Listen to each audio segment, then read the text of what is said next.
Hey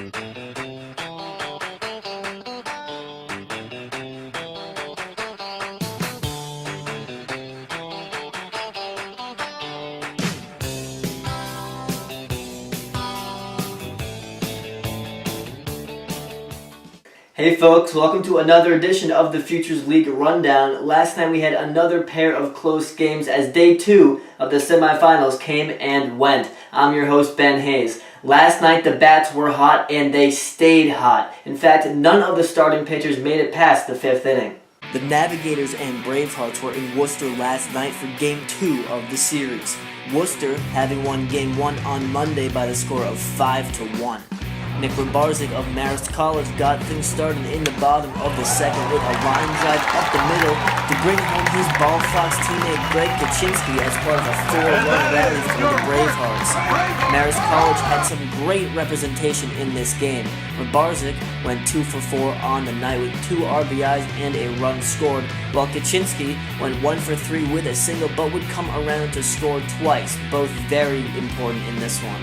Now down 4-1 in the 4th inning, an Alex Brickman 3-run ding-dong would tie things up at 4 apiece. That was Brickman's sole hit on the night. He would also walk. Danny Barlock of Holy Cross came in for relief for the Bravehearts and he shut down the North Shore offense.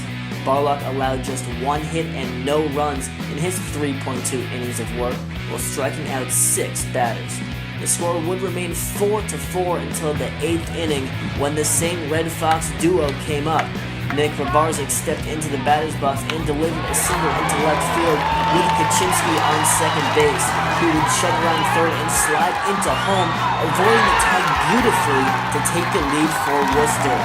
Mauricio DeVita of St. Thomas Aquinas came in for the 1-out save with North Shore threatening in the ninth, but he came up big with the strikeout. And the Worcester Bravehearts have punched their ticket to the promised land for the 3rd straight season, beating North Shore 5-4 in this one. The last 2 times the Bravehearts finished with some first place hardware. We'll see if they can make it a 3rd and who they will be playing in the finals. That would be determined by the other matchup last night between the Silver Knights and Mavericks. If Seacoast wins this game, they advance to the finals with Worcester.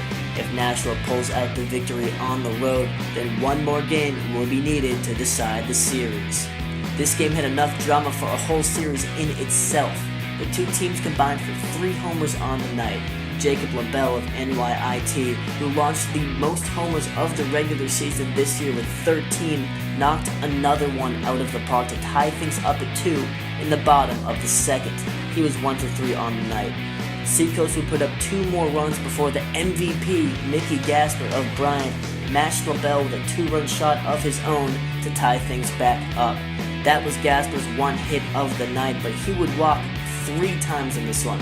In fact, GASPER has now been walked 17 times in the past 11 games, and I don't blame these pitchers. I wouldn't want to give him anything good to hit either with the numbers he put up all season.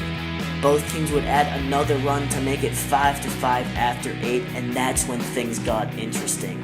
Cameron CRUZ of Mesa stepped up to the plate with 3 ducks on the pond, bases juiced. He was 0 for 4 on the night at the time, but that just means he was due for a hit, and boy, did he come through with a big one. CRUZ rocked a yabo into the bleachers to clear the bases. He only had 2 of those all season, but CRUZ's grand salami only opened the floodgates for the Knights. Nashua scored 7 runs in the top of the 9th inning. 7! They scored more runs in this 1 inning than any other team has scored in a whole game these entire playoffs. And so just like that, the Nashua Silver Knights have tied this series up, beating the Mavericks in Seacoast by the score of 12-5. Now time for your player and pitcher of the night, brought to you by On Deck Sports, the official sponsor of the Futures League. And the On Deck Sports player of the night goes to Cameron CRUZ of the Nashua Silver Knights, as the outfielder from Mesa launched a grand slam in the top of the 9th inning to put the Knights ahead for good and force a Game 3. The On Deck Sports pitcher of the night goes to Danny Barlock of the Worcester Bravehearts, as the hometown kid from Holy Cross tossed 3.2 innings of shutout relief, allowing just 1 hit and striking out 6 Navigators as the Bravehearts advance to the championship. The Silver Knights and Mavericks are back in action tonight in Seacoast for the rubber match of the series. The winner meets the back-to-back defending champ Worcester Bravehearts in the championship for another 3-game series. Loser gets bounced from the playoffs. First pitch of this one is set for 6:35 p.m. Thanks for tuning in to another edition of the Futures League Rundown. Guys, get to Seacoast tonight. Winner takes all. It is going to be a fun one there at the ballpark. And of course, give us a follow on Twitter, Instagram, and Facebook if you haven't already. Until next time, I'm Ben Hayes. See you guys tomorrow.